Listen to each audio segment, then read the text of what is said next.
আর কোনো নতুন চরিত্রে দেখা যাবে না তাকে, পর্দায় আর শোনা যাবে না সেই পরিচিত কণ্ঠ। না ফেরার দেশে অভিনেত্রী রিনা রহমান।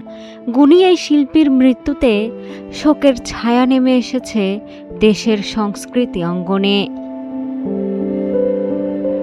৩ আগস্ট রাত ৯টার দিকে না ফেরার দেশে পাড়ি জমান অভিনেত্রী।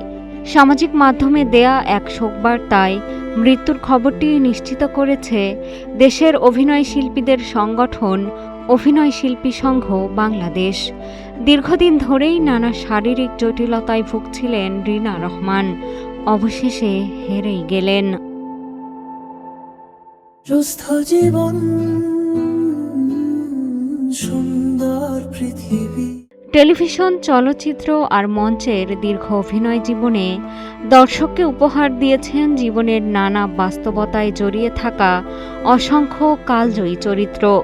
মৃত্যুর আগ পর্যন্ত অভিনয় করছিলেন ধারাবাহিক নাটক পরম্পরায়। কালজয়ী নাটক সংসপ্তক, চলচ্চিত্র ঠিকানা, ঘানি এবং জনপ্রিয় ধারাবাহিক মান অভিমানে অনবদ্য অভিনয় করে দর্শকের মনে জায়গা করে নিয়েছেন অনেক আগেই। অভিনয়ের স্বাভাবিকতা, চরিত্রের গভীরে পৌঁছে যাওয়ার দক্ষতা তাকে এনে দেয় আলাদা এক পরিচিতি। রিনা রহমানের এমন বিদায় দেশের বিনোদন জগতের এক অপূরণীয় ক্ষতি।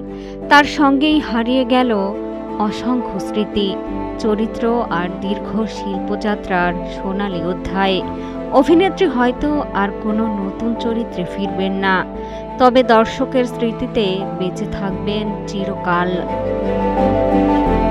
মিষ্টি খাতুন, কালের কণ্ঠ।